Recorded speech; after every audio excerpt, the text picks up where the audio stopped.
Olá pessoal, tudo bem? Sejam bem-vindos ao canal Azimuth, é um prazer enorme ter vocês aqui. Eu sou o Rodrigo Barjonas, engenheiro de Minas, e eu estou aqui para contar para vocês um pouco sobre a evolução, a história da topografia. Tá? Para quem é novo aqui, peço para vocês que se inscrevam no canal, ativem o sininho das notificações, curtam e compartilhem para que esse vídeo possa chegar a mais pessoas. Então vamos lá para o vídeo.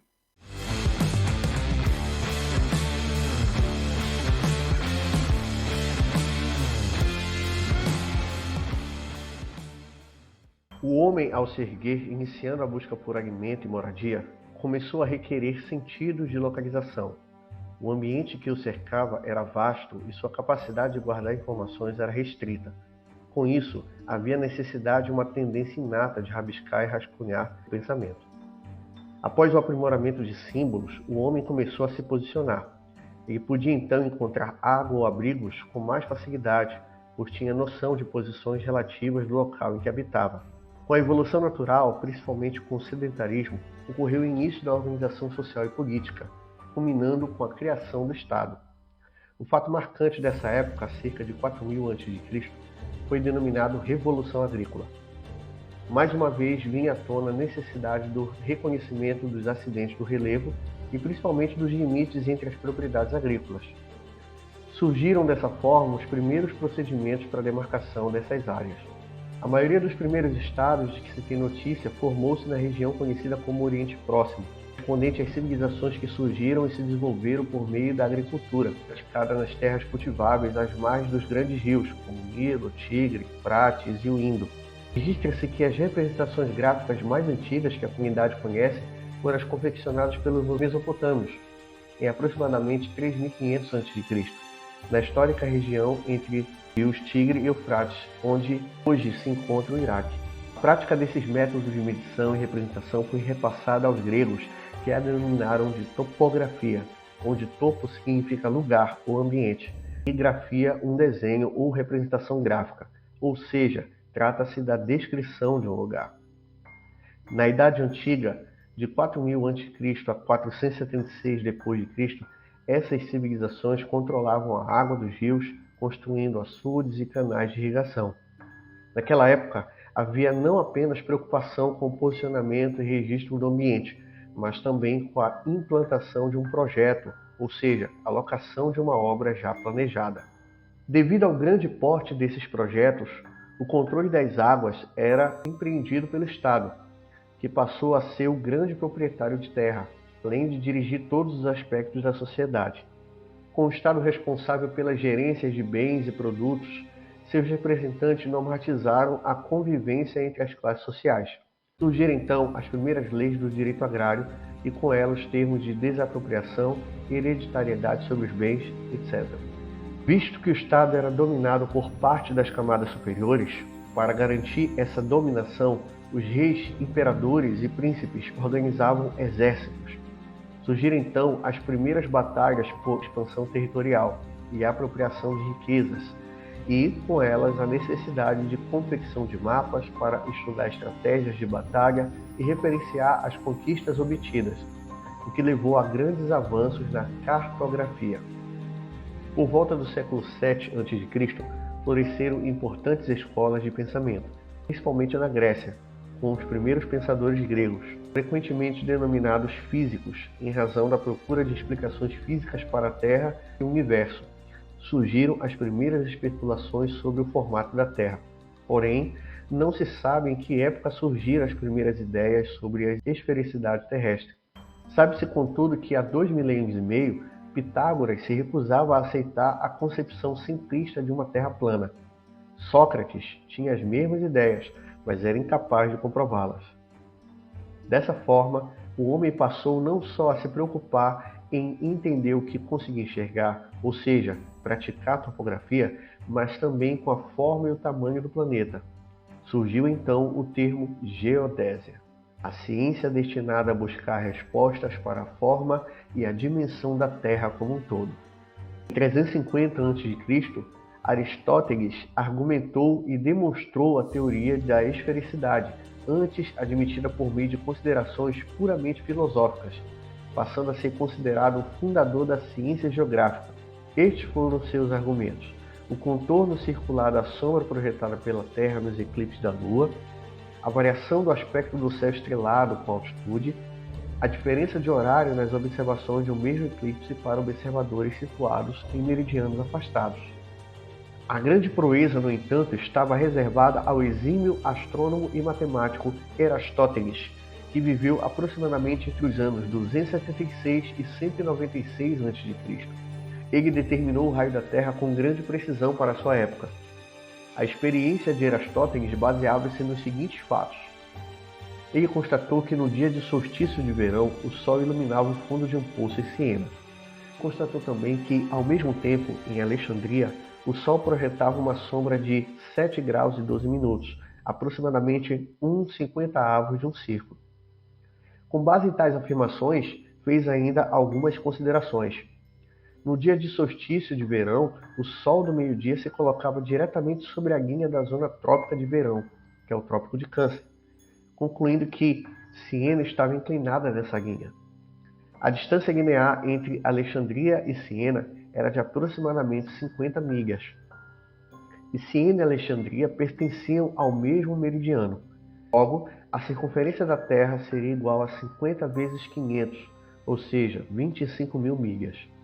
Observa-se o quão notável foi a sua precisão, aproximadamente 0,40% do atualmente aceito pela União Internacional de Geodésia e Geofísica. Também nesse período da Idade Antiga, os romanos ergueram benfeitorias, que se caracterizaram pelo magnífico uso da técnica de topografia em suas grandes obras civis. Buscando conquistar a Península Ibérica, os legionários, soldados romanos, com a ajuda das populações locais, iniciaram a construção de uma rede de estradas e pontes para unir as cidades mais importantes e permitir uma ligação rápida a Roma. Muitas dessas estradas e pontes ainda existem, como o Aqueduto de Segóvia. Avançando na história para o período conhecido como Idade Média, período compreendido entre os séculos 5 e 15, vamos diretamente ao século 11, em que ocorreu a expansão marítima e nasceu a economia de mercado entre as nações europeias. Nessa época, a necessidade de posicionamento se tornou novamente imprescindível ao homem. O termo hidrografia tomou força, visto que o homem começava a se lançar ao mar. Um fato topográfico importante desse período foi a apresentação do primeiro tratado sistemático sobre trigonometria, conhecido como De Triangulis, em 1464, por regiomontanos. Com isso surgia a possibilidade de construção de instrumentos e de aplicação de métodos taqueométricos, para obter com rapidez o relevo de um terreno por meio de um taqueômetro. O século XVI foi marcado pela real possibilidade de conquista dos mares. Surgiram as primeiras grandes viagens comerciais, culminando no descobrimento da América.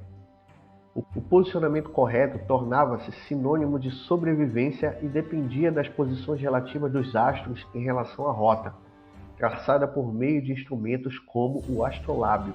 Os avanços na astronomia, ciência que utiliza os astros para posicionamento e orientação na Terra, são incontestáveis. Nos séculos seguintes, 17 e 18, observou-se um notável avanço na cartografia das nações europeias. Como referência, podemos citar o Planisfério de Van der Cassini, datado de 1715, a partir do notável Mapa Mundi de 1696, elaborado no piso do Observatório de Paris, por Cassini, que constituiu uma das mais expressivas realizações da história dos mapas. No entanto, para o exercício de uma cartografia consistente, a topografia e geodésia, por meio de levantamentos topográficos e geodésicos, também devem ser coerentes na coleta dos dados para o que se deseja representar. Logo, a partir da segunda metade do século XVIII, impulsionados pelas operações de guerras frequentes das grandes potências europeias, pela necessidade de cartas e pela impossibilidade de execução de grandes serviços por meios privados, surgiram os serviços geográficos nacionais, responsáveis pelos levantamentos topográficos.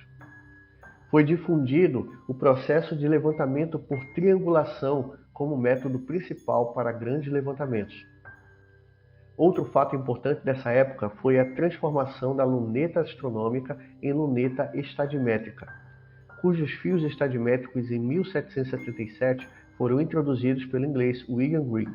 No século XIX, os processos e instrumentos topográficos passaram por avanços. Como fatos dessa época, podemos citar a invenção do taquímetro em torno de 1835 pelo italiano Ignazio Porro, a execução do primeiro nivelamento geral da França por Berthelot, as medidas de um arco de meridiano de grau próximo ao Equador e de outro junto ao Círculo Polar Ártico, patrocinadas pela Academia de Ciências de Paris, com consequente vitória das ideias newtonianas de uma Terra achatada. Esses últimos fatos é considerado um dos marcos da geodésia. Outro fato marcante do século XIX foi a criação dos princípios da fotogrametria, em 1848, por Aimé Cédar, alcançando grandes avanços no século seguinte, sob o ponto de vista de economia, rapidez e precisão no mapeamento.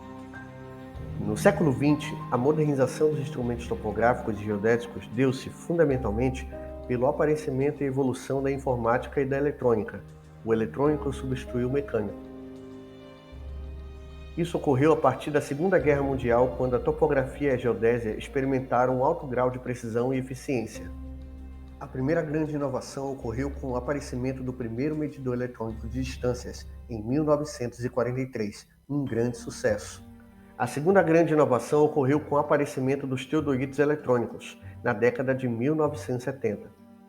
A terceira inovação importante foi o aparecimento das cadernetas eletrônicas, que substituíram a caderneta de campo, com possibilidade de armazenamento em meio digital. Em termos de eficiência, tais avanços possibilitaram 3 novos ganhos. Os ângulos medidos passaram a ser seguidos diretamente em um visor de cristal líquido.